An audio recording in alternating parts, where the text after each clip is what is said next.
এটা হচ্ছে আমাদের সর্ষে জমি। এবারে খুব একটা ভালো হয়নি। যখন সর্ষে লাগায় তখনও আমাদের জমিতে জো হয়েছিল না, মানে জমি শুকিয়ে ছিল না, জল জল ছিল। তো এর জন্য সর্ষে লাগাতেও দেরি হয়ে গেছে। আর এই ছোট্ট ছোট্ট গাছে ফুল চলে এসে মানে সর্ষে এবার আর ভালো হলো না। এই যে বাদবাকি দেখো, এখন 3:30 বাজে, এখনও চারিদিকে মানে এখনই চারিদিকে কুয়াশা। সারাদিন আজকে 3-4 দিন পরে রোদ উঠলো, সারাদিনই প্রায় কুয়াশা। ওই যে কুকুরগুলো দেখো এখানে খেলা করছে, এতক্ষণ ডাকছিল ঘেউ ঘেউ করে, এখন খেলা করছে। ওর সাথী এসে গেছে। ওই যে কিছু একটা দেখেছে মনে হয়, শিয়াল টিয়াল কিছু একটা দেখেছে, এই জন্য ডাকছে। এইখানে আগের দিন আমাদের ছাগল বাঁধা ছিল।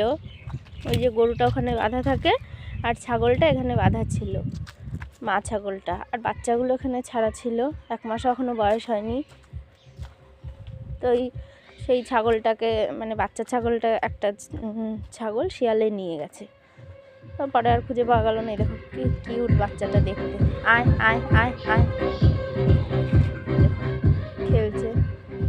এই যে এর আর একটা ছিল, সেটা শিয়ালে নিয়ে গেছে, এইটার বাচ্চা ওইটা। আর একটা ছিল, দুটোই মেয়ে ছাগল। তো ওইটাকে নিয়ে চলে গেছে, আর এইটার বাচ্চা হবে, এখনও হয়নি।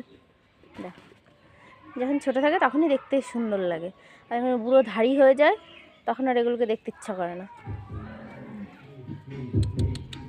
আয় আয় আয় আয় আয় আয় আয়, কি সুন্দর বাচ্চাটা, তাই না?